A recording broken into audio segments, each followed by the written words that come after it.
All right, we'll go ahead and get started. Some folks may be straggling in as well.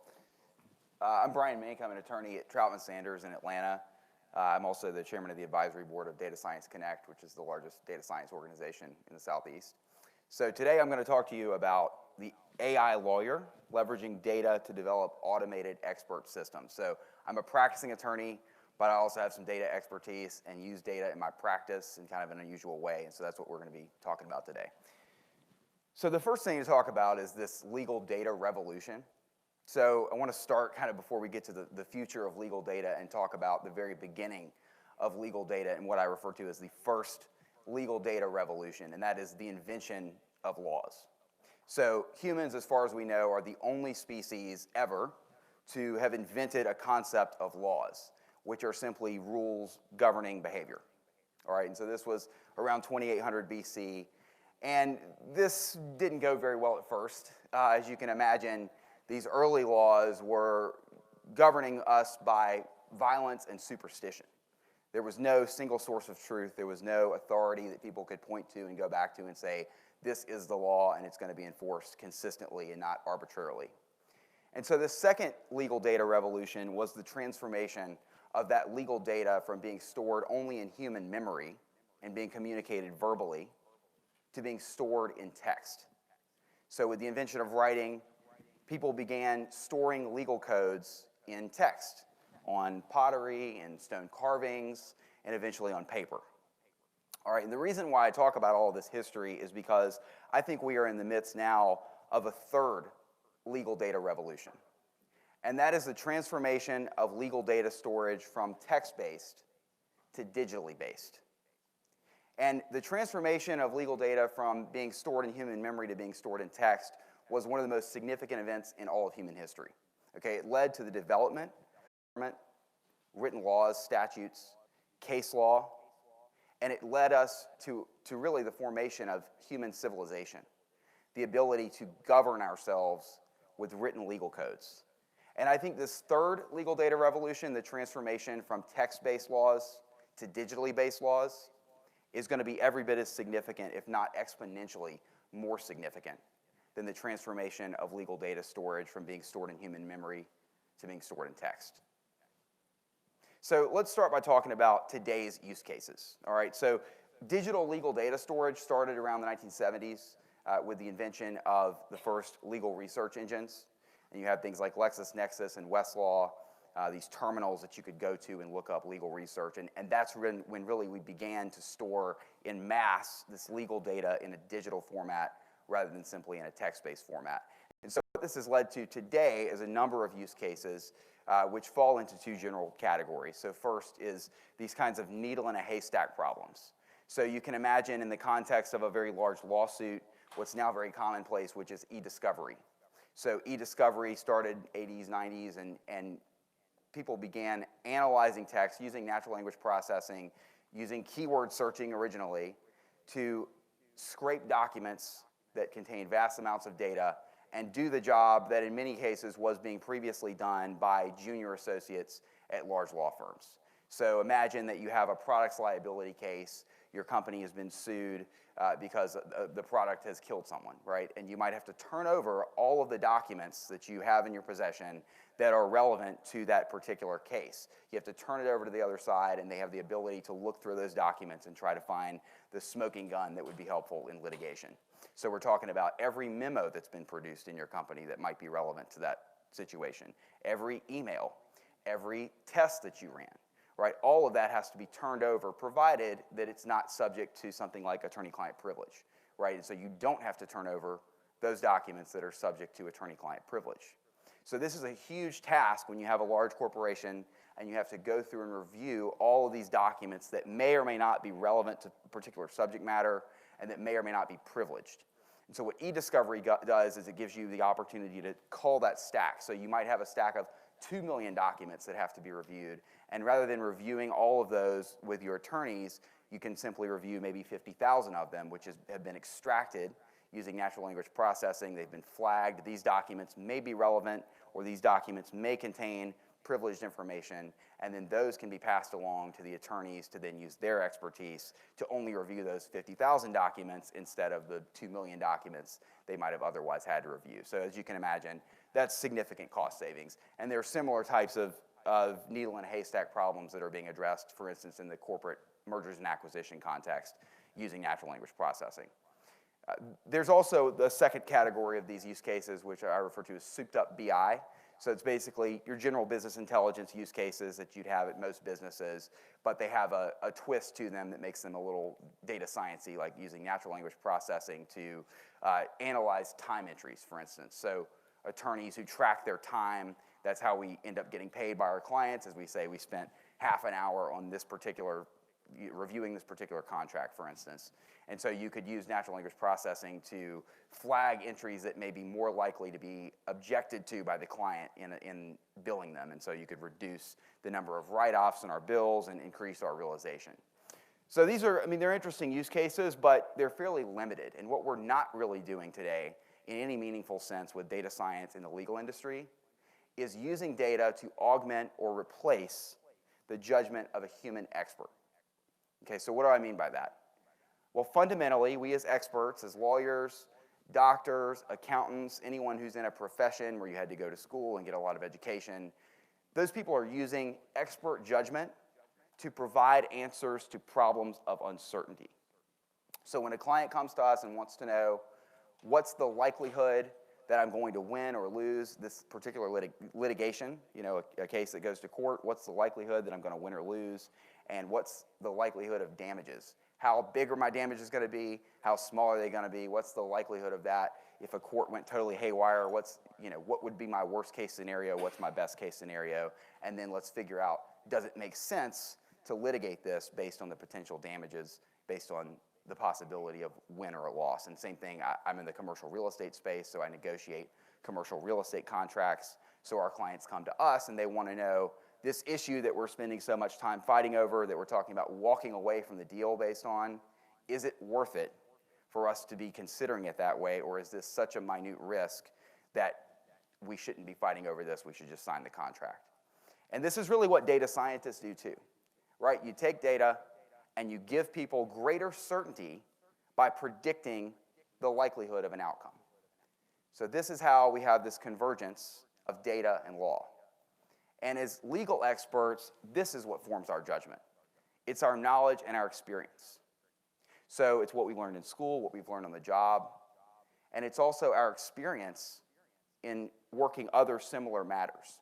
So we have our personal experience, we have our tribal knowledge, what our colleagues might have experienced on similar matters, and we also leverage our emotional intelligence. So our understanding of the parties involved and how that's likely to influence a particular outcome. So this is largely what constitutes expert judgment in 2019. It's still fundamentally these principles that experts have been using for centuries in order to give our clients greater certainty about uncertain questions. The problem when we're relying on those tools, and we have to rely on those tools in kind of a text-based legal world, but the problem is this leaves us subject to cognitive biases. So because we have a small sample size, because our brains can only process so much information that's stored in text, we fall victim to things like availability heuristics. So if we had a bad outcome on the last matter we did, for instance, in a commercial contract setting, if I put something in the last contract I negotiated and it didn't turn out well, I'm going to think going forward that that is a likely outcome, that that's something I should always protect against, that because it turned out poorly recently or because it was a particularly bad outcome, that it's more likely to happen again in the future, when in fact that may not be true at all when looking at the data. We have saliency bias. So again, those particularly good or particularly bad outcomes leave a good or bad taste in our mouth and really color the way that we see all other scenarios. As attorneys, we're particularly victim to loss aversion. So it hurts a lot more when we lose something than it does, you know, when we gain something, it's not as big of a benefit. And as attorneys, we are particularly trained to be loss averse. So we are likely to be overly cautious, and whereas our clients are focused on the bottom line and want the best possible outcome, period, we are more likely to pick the path of least resistance, right? We're going to take the path that's least likely to result in a bad outcome, whether or not that makes sense from a business point of view or not. And that leads to agency problems because as attorneys, we're representing clients driven by the bottom line who may be different in their thinking than just our kind of loss aversion. So our legal data future is really going to help us deal with those problems of cognitive biases by allowing data to augment the legal work that we do, right? So data could be used, not just human judgment, not just our knowledge and our experience, but data could be used to predict how a court will rule on a particular case.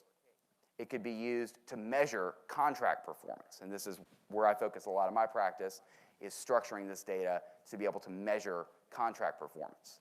And it also allows us to track interdependencies across documents.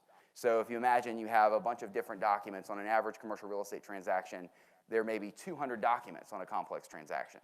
And in many cases, they're all connected. There are many things across those documents that are connected, but they're all separate documents. And we as attorneys have to keep track in our heads in many cases, or on a checklist, of how all these different pieces come together. So by putting these together into a single source of truth, we will be able to track interdependencies across documents, and I'll get into that in more detail in a second. So this is an example from my practice, and this really happened.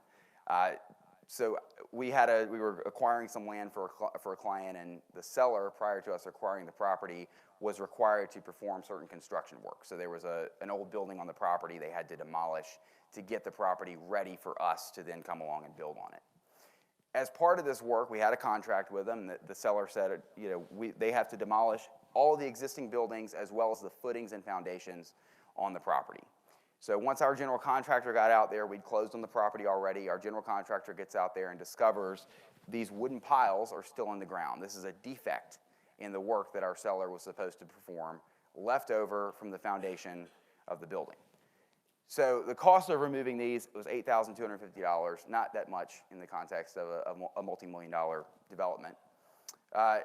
And our contract language required that the seller fix this defect, and we had to give them 15 days notice. They had the opportunity to fix it, and if they failed to fix it at the end of that 15-day period, we could exercise our self-help rights, actually go out to the property and perform the work ourselves and basically send them a bill for reimbursement. So we talked with our client, talked to the general contractor, and our client said, well, it's actually going to take longer, it's going to cost us more money if we have to stop work. Our general contractor is already on the site. So it's going to take more to stop work than it would to just do the work ourselves. So let's just do it ourselves and see if we can send the seller a bill. So we did it ourselves. We sent him a bill. The seller said, we don't have to pay this. Contract says you had to give us notice. You didn't do that. So we will be nice. We'll pay you a little bit, but we're not going to pay you the full amount that you're requesting. And so our client lost about $2,000 as a result of doing this. So after all this was said and done, our client, looking back on this, said, our form contract requires 15 days notice and cure. We need about 2 business days. We need to shorten that period of time so that we can make sure that this never happens again. So this client, who is a big client, operates all over the country, changed their form contract based on this situation and said, we're only going to do 2 business days notice now instead of 15 days. All right, and the result that on pretty much every contract we negotiate with this client now, this is one of the last issues that gets negotiated. And it has taken certainly more than $2,000 in legal fees in the aggregate to negotiate this provision the way that it's changed. And so the question is, right, it's not to say that the client's decision was the wrong one, right? The question is, what does the data say, right? This is one situation, and this could happen over and over again. It could happen just this one time. The cost could be $2,000, or the cost could be hundreds of thousands of dollars, depending on the nature of the project, how long they have to stop work, right? We're looking at this as attorneys as a legal problem, but this is really just a data problem. And so that's really where legal data is going. That is this third legal data revolution, is quantifying legal risk the way that we quantify business risks. Okay? One other direction that legal data is going in this third legal data revolution is that AI will begin replacing human lawyers on certain lower level legal tasks. So this was a study done by a company called LawGeeks, and they found that in reviewing non-disclosure agreements for legal risks, they were able to leverage their data model and develop an AI that was able to exceed human experts. I mean, these were attorneys from top law firms, from large corporations, and the AI outperformed the humans in identifying legal risks. And in reviewing 5 non-disclosure agreements, it took the humans an average of about 92 minutes, and it took the AI 26 seconds to review all those documents, right? And this is not to say that we can do that with any type of legal agreement, certainly not today, but with something like a non-disclosure agreement, it's a pretty simple document, and the legal risks are pretty finite, and so the AI already is besting human attorneys. Another development on the horizon is smart contracts, and I think we're going to see trends in smart contracts across various different segments of the legal industry, but right now, these are primarily focused in the sale of goods and very simple types of contracts. So a smart contract is really taking that legal transaction data and storing it digitally. So this is, typically these are stored on the blockchain, and essentially the parties agree to certain terms, and they might agree, for instance, that a shipment is going to be at this warehouse by X date, and when the shipment arrives, Y amount of money is paid, right? So the truck arrives, you can track it with a GPS. As soon as it comes in the door, you press a button, and now the transaction's completed. The payment was in escrow, and it's released, right? So that's an example where you didn't need any type of written contract between the parties, didn't have to be negotiated in a traditional sense by attorneys. You were able to accomplish that business transaction in a much more frictionless way than if you had a written contract, and that's because you're storing these legal principles in a digital format.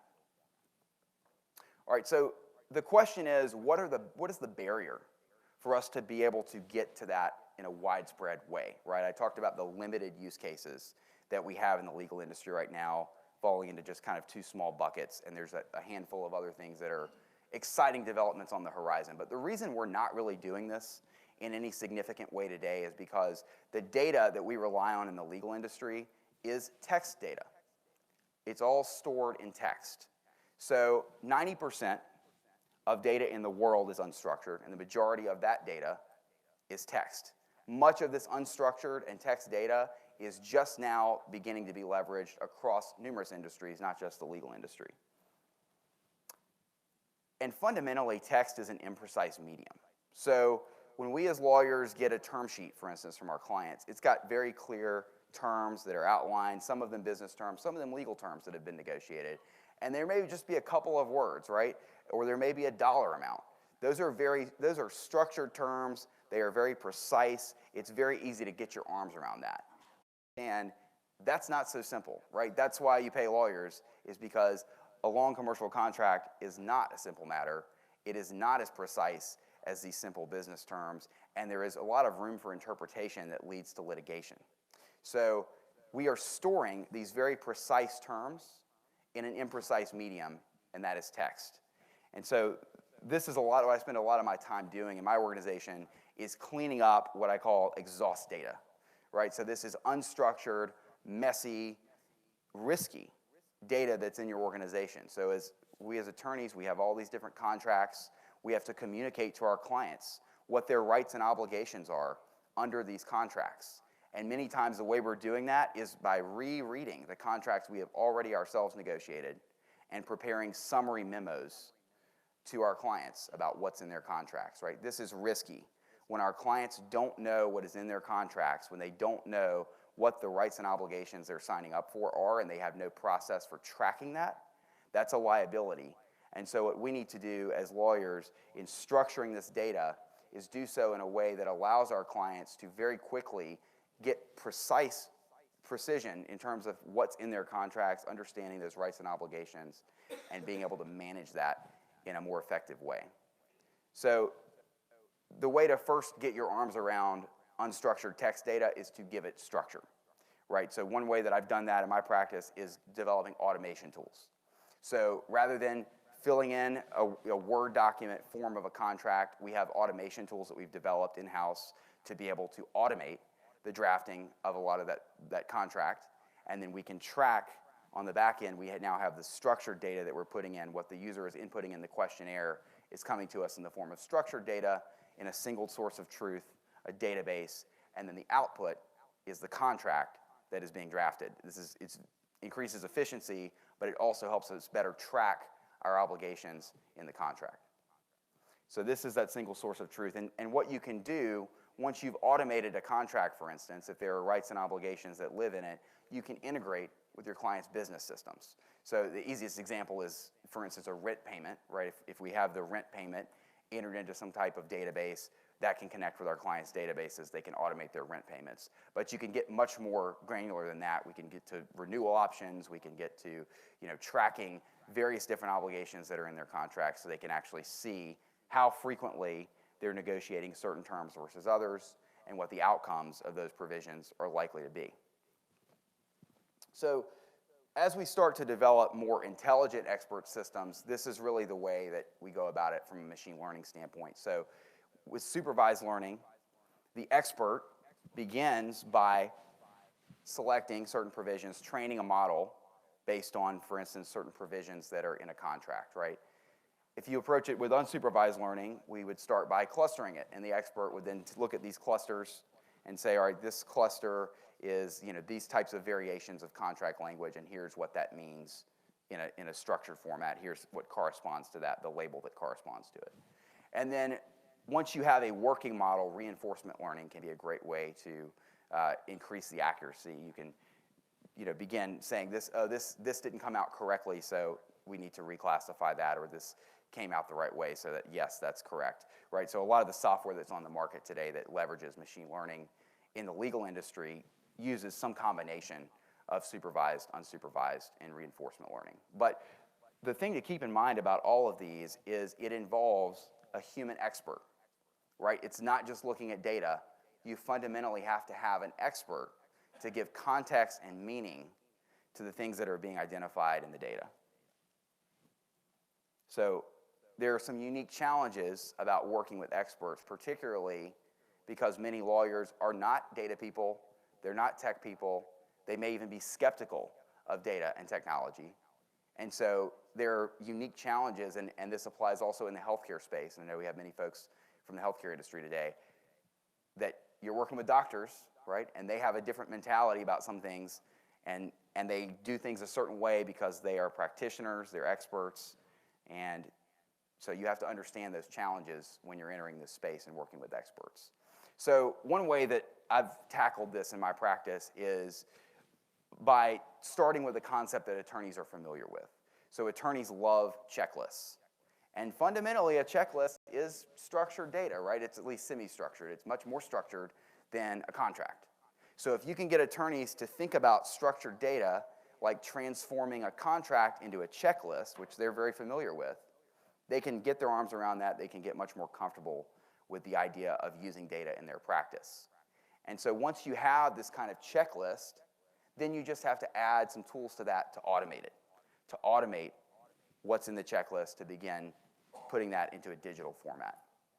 And this is really all an algorithm is, right? It's a set of step-by-step instructions for solving a problem. So if you have a checklist for how you approach a contract or for how you approach a particular transaction, you can then automate that checklist by systematically pushing things down to the lowest labor rate. So I'm Lean Six Sigma certified, and this is really just Lean Six Sigma, right? You write down every step in the process, and you write next to it who is performing that currently. And then you rearrange the steps, you cut out the unnecessary steps, and you continuously push things down to the lowest labor rate. So that's what we've done is we've started by, all right, well, we're going to push it down to paralegals and administrative assistants. Okay, now that we've got that, we're going to develop some automation tools, and now it's going to be done by a data entry specialist with the help of automation tools. And then once you've collected enough data, that's where you can get to a point where you can begin to replicate or augment the judgment of human experts to be able to put intelligent systems into your workflow. All right, so in pitching this within your organizations, particularly, again, dealing with experts, you have to start with the utility. right? I think as data people, we all look at the possibilities and we think that that should excite everyone, but lawyers in many cases just want their day job made much easier immediately, right? They aren't necessarily that excited about the opportunity to predict a particular outcome. They say, well, that's my job, I'm the attorney. I'll look at a model, but I can't trust that. My job as the attorney, I'm the one who gets to say what is or isn't gonna happen, right? But what they are excited about is, oh, this lease took me 50% less time to draft because it was automated, right? And by the way, we're also collecting data that we are gonna be able to leverage to be able to do that intelligently in the future. But that's what attorneys want. They want immediate ROI. They want their lives to be made easier. And they want workflow integrity. So you can't just redesign the workflow just because you have a great idea. You have to start with what you have and then work in tools that allow attorneys to get comfortable with using data and automation in their practice. All right, and this leads us to some important questions about ethics and law. So as attorneys, we have professional responsibilities that we uniquely have because we are members of the bar. We have ethical responsibilities to society, and we also have, of course, legal responsibilities. All right, so these are all different things, and they all have to influence the way that we approach using data in our practices. So you think about professional responsibilities, right? Attorney-client privilege. So who owns the data, right? At a large law firm, a lot of the reasons why people hire us versus someone else who's similarly credentialed, maybe at a smaller firm, is because we see a wide range of matters. And so in a commercial contract context, for instance, right, we have clients across the spectrum and across states, and we can say, here is what we are seeing, right? And we can do that now as experts, even with text-based legal data. With digitally based legal data, we're going to be able to do that much more significantly, to be able to say, here is the data, and we know what is market. Here is the percentage, that is charged on late interest payments, for instance, across our contracts. Here is, fill in the blank. We got numerous provisions that we negotiate, and we could tell our clients with absolute certainty what is market, what we are seeing in the market, right? But if that data is anonymized, right, and we're helping a competitor, for instance, if we have two clients in the same industry and they're competitors, and we are using one client's data, even if it's anonymized, to help the other client negotiate better contracts, is that a proper use of that client's data? And there's not easy answers to a lot of these questions, and law firms are not using data enough at this point to really have sophisticated responses to this. It's more of a, we'll figure it out as it occurs kind of thing. But I think particularly as we see an increase in data privacy laws, GDPR, I think there's going to be much more of a focus on this as lawyers begin to have more opportunities to leverage data. We're also going to have to ask ourselves, even if it's anonymized, is it okay to use? Is it professionally responsible to use? Is it legal for us to use it in the way that we're using it? There's also questions about unauthorized practice of law, right? So I mentioned earlier the example about negotiating non-disclosure agreements and an AI being able to beat human lawyers. Well, is that a machine practicing law? If a human didn't review that contract, has the machine just practiced law? I think it probably did, right? Is that ethical? Is it in line with our professional responsibility? Is it legal? That's a good question, and I think we'll have to answer that question.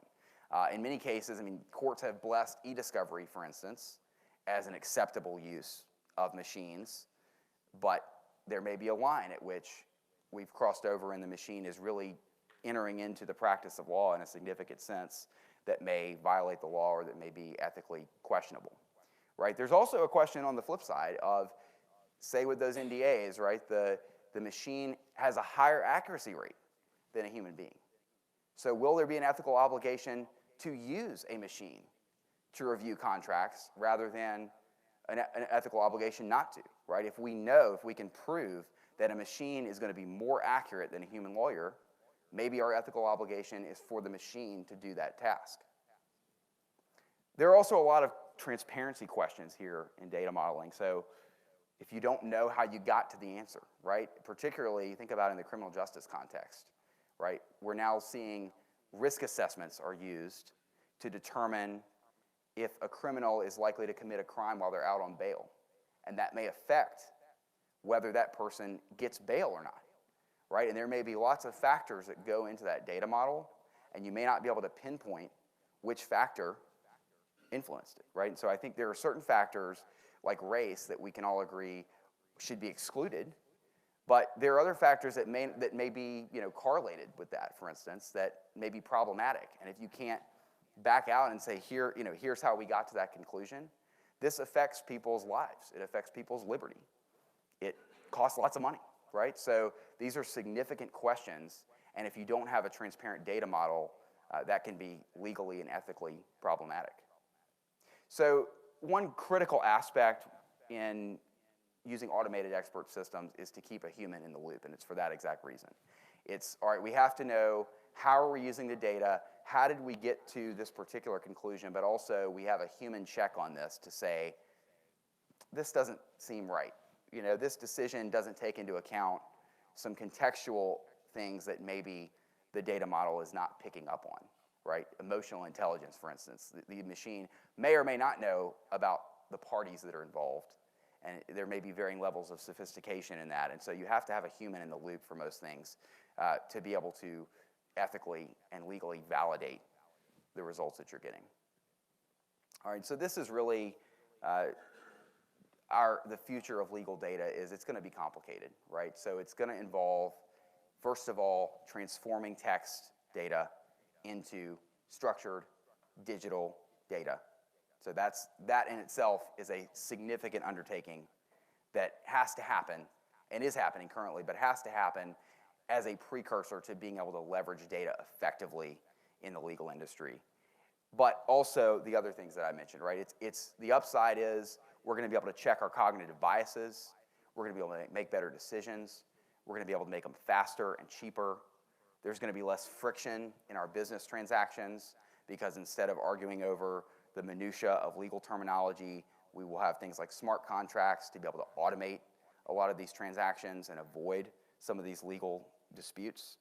But again, the challenges that we face are working with experts, teaching them about how this works, what data can and can't tell us, and also making sure that we are aware of our professional responsibilities and our ethical and legal responsibilities in how we use this data, how we collect it, what our governance looks like, and how we're able to effectively check any biases that the data might have in addition to checking our biases. Sure. When you say you are transforming the unstructured data into structured text, so is there any legal standard that the bar has set, or is it like every LLC is having their own standards to convert into structured text? Yeah, as far as I know, there's no standards the bar has set, and I don't think, to the point I was making earlier, I don't think they're quite at that level of sophistication because this is a very new thing in the legal industry. So it's even less robust than kind of, like healthcare is a pretty new industry in terms of data maturity. The legal industry is way behind healthcare, and so there's just not a lot of rules governing this at all in terms of how data is being used in the legal industry, and that's something that is going to have to be developed, I think, over the next 10 years or so. Another question was like, how do we make sure that the machine is not biased? Whatever the analytics we are running, how can we ensure that ethical thing like algorithm or whatever the automated process we are doing is unbiased? How do you ensure the process is unbiased? Can you give me an example? What do you mean? Like, I know you, so we are giving a contract to the machine and trying to infer some points from it, right? Mm-hmm. So how do we ensure like the points that it inferred is not always biased? Like, in case of a seller agreement, it's not always tending to one party instead of generalizing it. Right. So the question is, how do you ensure it's not biased in favor of one party? I think as attorneys, we would want it to be biased in favor of one party. We represent our client, and so we would set it up in a way that where it would intentionally be biased towards our client. But that's why you negotiate, is because each party should have an attorney, and they can negotiate on those points. But I think to that point, there should be a way to develop a contract, right, to negotiate a contract score the way you negotiate a purchase price, for instance, right? If the parties kind of know going in, here's our leverage, and this is something that we're bargaining for, then instead of just kind of leaving it up to the attorneys, you can actually score it in a more systematic way, and at least you know what the bias is because you've set the bias as opposed to kind of having attorneys just do it, negotiate things on their own. So, yeah, your question.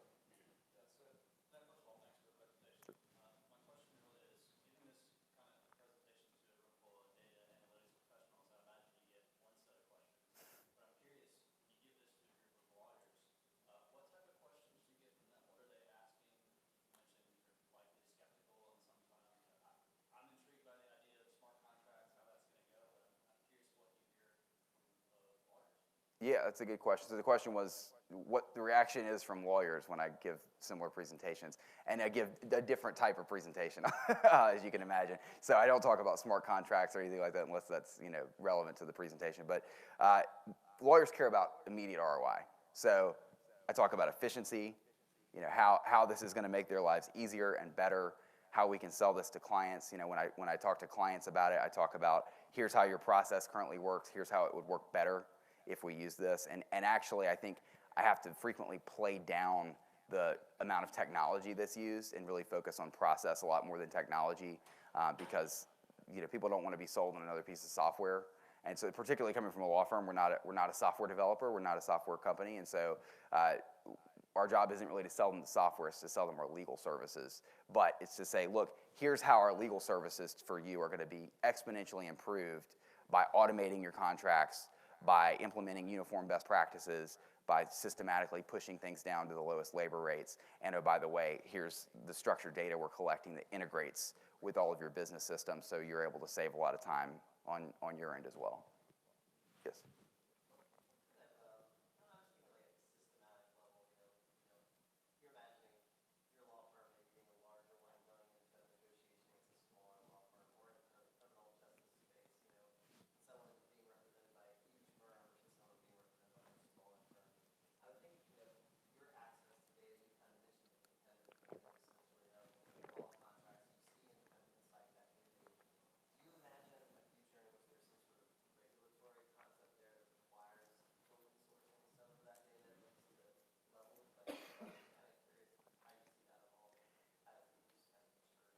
That's a good question.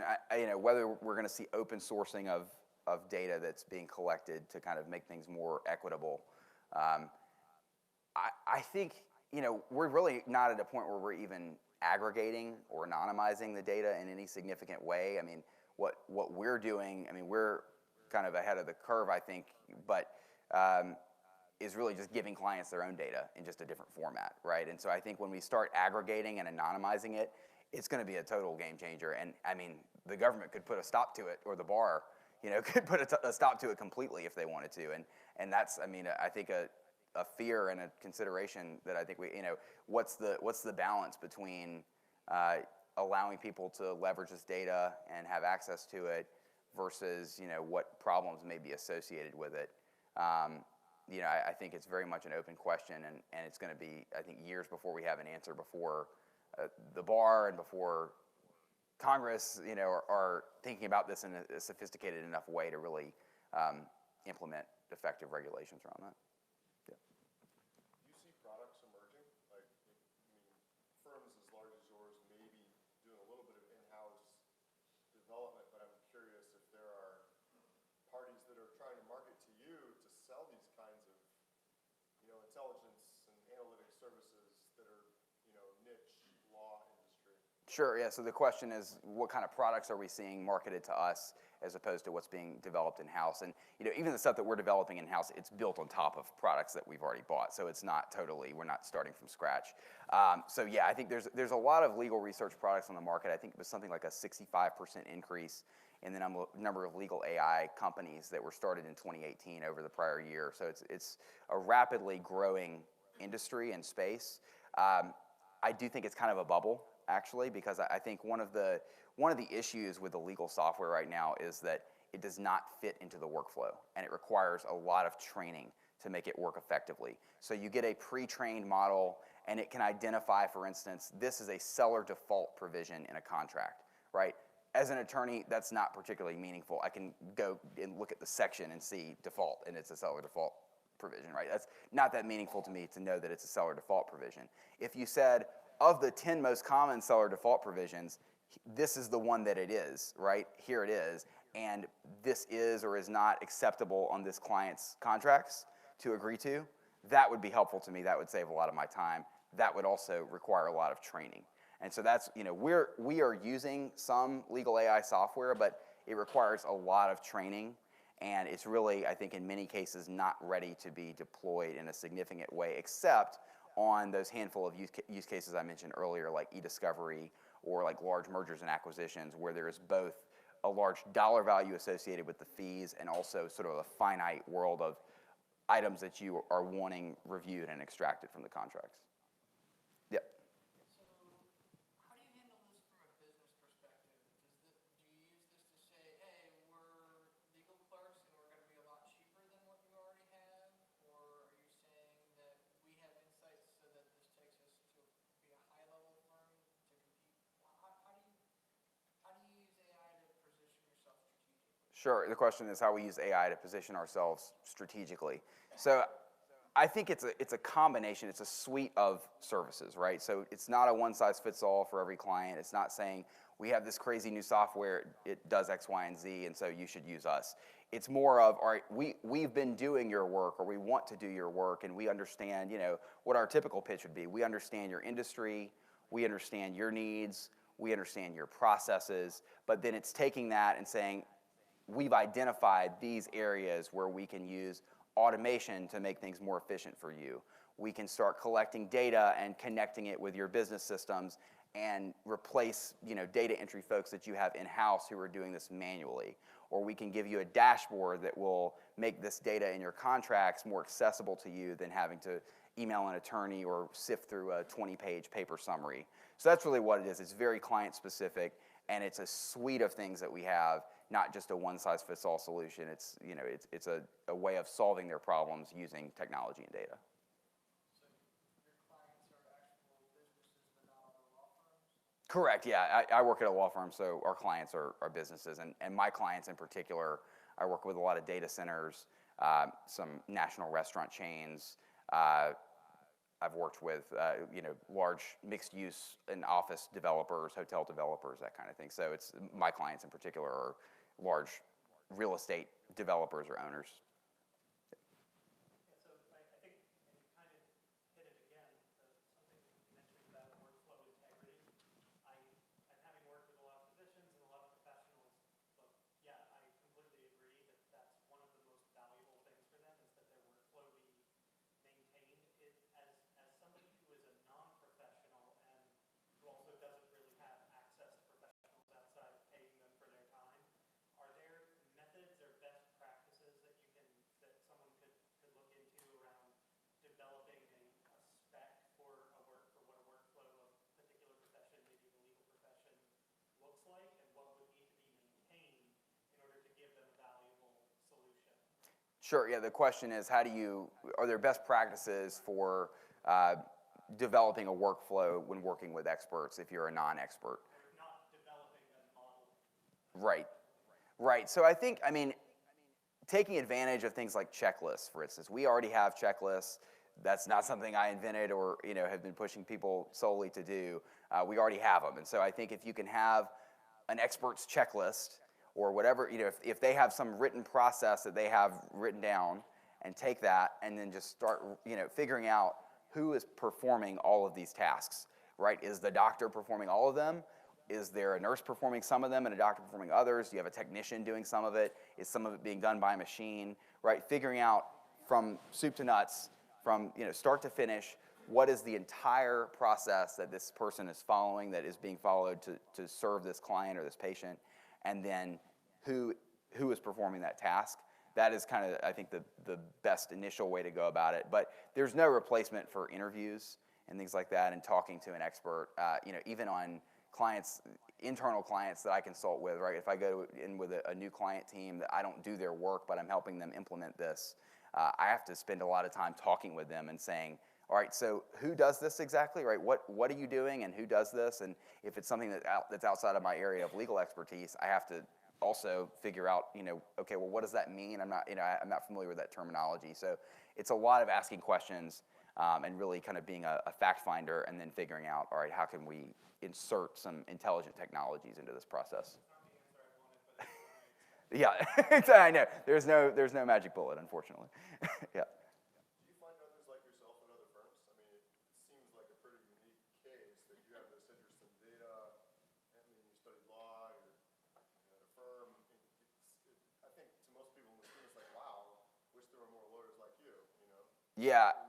How did you get here and find interest in data, and are there other folks like you out there? Right, so the question is, how did I get here, and are there other folks like me out here doing the same thing? And there are a few others. I think there's a lot more in the e-discovery space. That's a pretty mature area of legal data practice. So there's a lot more folks in that space who are leveraging technology, and there are some best practices around that. There's also a number of contract automation tools on the market, so I certainly can't claim to have invented contract automation. But the way I found myself in this was really as a junior associate. I started realizing how many of the tasks I was performing didn't need to be done by a junior attorney, or in many cases even by a human being. And so it was so frustrating that I started looking out there and seeing what the tools were, and then kind of developed this program and pitched it to my firm and piloted it on one of our large real estate clients, and then it's just sort of taken off from there. But and once we started automating the contracts, then we had all that data, and so now we're able to start leveraging that data for various purposes. So I wish I could say I had this grand strategy, but it didn't necessarily work that way initially. But that is, I think that is really the source of a lot of attorneys who are in this space. It's really a need. It's driven by a need in their practice to innovate because something's driving them crazy or something's driving their clients crazy, and so then they figure out an appropriate solution from there. Yep. You're kind of talking about how you kind of have to evolve the workflow, but do you think that anywhere in the near future we'll be able to have a revolutionary change in the workflow and actually set up a new workflow, or do you think that we're always going to be chasing the pre-existing workflows and can't actually define a new perspective, a new approach towards how law is practiced? Yeah, so the question is there going to be a point where we revolutionize the workflow as opposed to the kind of incremental approach that I laid out? I hope so. I don't know. I hope so. But I think if we do, it's going to be client-driven. So there are certainly clients, for instance, I mean, that was really how e-discovery came to be in many cases, is that clients were demanding that attorneys use some kind of software to narrow the number of documents that had to be reviewed because they did not want to pay $400 or $500 an hour at least to review, all this giant stack of millions of documents. And so that it was really client-driven, and that's how it's come to be. I think it's going to have to similarly be the case in other areas and what I do in the transactional space of clients saying, we're not going to tolerate you just drafting these documents from scratch and entering the name of a party 15 different times in the same document. You've got to automate that, and we want the data that you're collecting as a result of it. So I think as clients become more sophisticated, they may start to demand that. Yes? What are you doing with all the junior associates now? I did the same thing for the first 4 years of my practice, right? I sat in front of a computer and read documents about an application case now. Right. So. Are you not hiring as many, or? Oh no, we are. We absolutely are. And I mean, this is, I don't want to overstate. It's not like this is being used on every single matter for every single client either. But at this point, I think there's always going to be jobs for lawyers. There's always going to be jobs for junior associates. And I think about all the things right now that we don't have the time to do, or that our clients don't want us doing because it's too costly. Like, we're not analyzing data about what's in our clients' contracts. We're not spending a bunch of time, revising form contract language to try to make it work better, right? We're spending a lot of time drafting things that we've drafted 20 times before. Right, and so that's the things that we're eliminating are the tasks that should be eliminated, and the things that we're not doing right now is what we're going to be able to do in the future. And also, I mean, our junior associates are going to become a lot more educated much more quickly, right? Instead of having to slog through 50 contracts before they know what they're doing, they're going to have a very good sense of, all right, here are the 20 things that are the most common in our contracts. Learn these, why they matter, why they don't matter, and we're going to be able to reduce a lot of the mistakes that we make that are learning mistakes, but they don't have to be mistakes at all. We can do things with greater precision and accuracy for our clients. Well, it's partly a facetious question, but at the same time, and I think this has always been part of the concern for lawyers when you say we're going to, cut your efficiency, you're going to be 50% more efficient. We bill by the hour. It's hard to be convinced that we want to be 50% more efficient. And if junior associates in law firms are, they're supposed to be billing 2,000 hours a year, and now they're spending 10 minutes on a contract that used to take 6 hours. What are law firms how are they thinking about how they're going to respond, to the fact that there's just, are they really going to get that much more work because of this? Or, I mean, is there going to be sort of a crisis in the number of lawyers that are going to get hired in the big law firms? Because, how do you see that playing out? Right. So, I mean, I think that is already happening. I mean, the shift is already happening in terms of fees. So the billable hour, for those of you who aren't familiar, is kind of the baseline of how law has been practiced, at least for the last couple centuries probably, where you pay by the hour, and attorneys charge typically very high billable rates. And clients now are pushing back on that in a much more significant way than they have been in the past. And that really started with the recession primarily. And it has not tapered off. It's escalated since the recession. But so when I first pitched this, it was on matters that were fixed and alternative fee.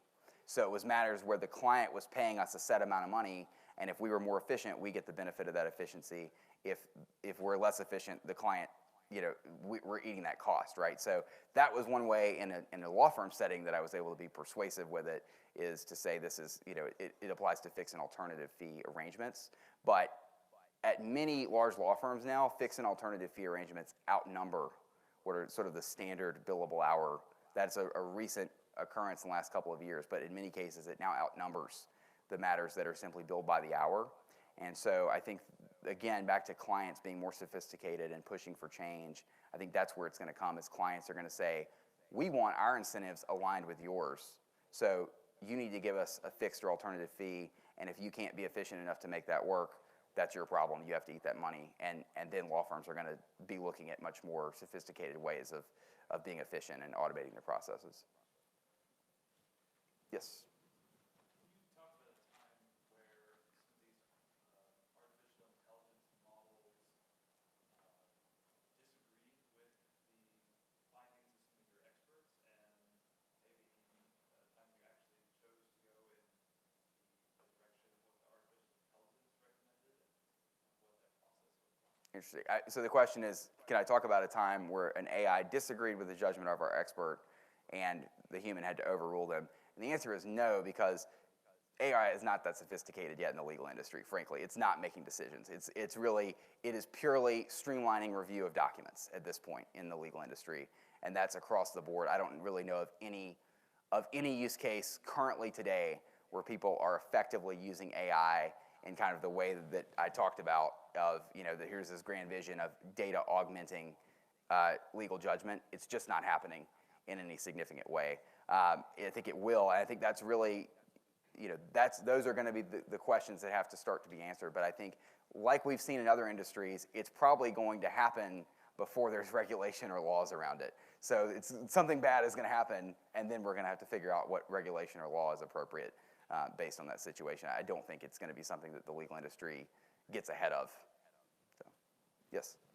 Along the lines of who owns the data, as your database grows and your competitive advantage evolves, how do you think your industry is going to look at the process of gathering the data, who paid for all of that, and whether your client owns the data, and what your client leaves? Do they take the data with them?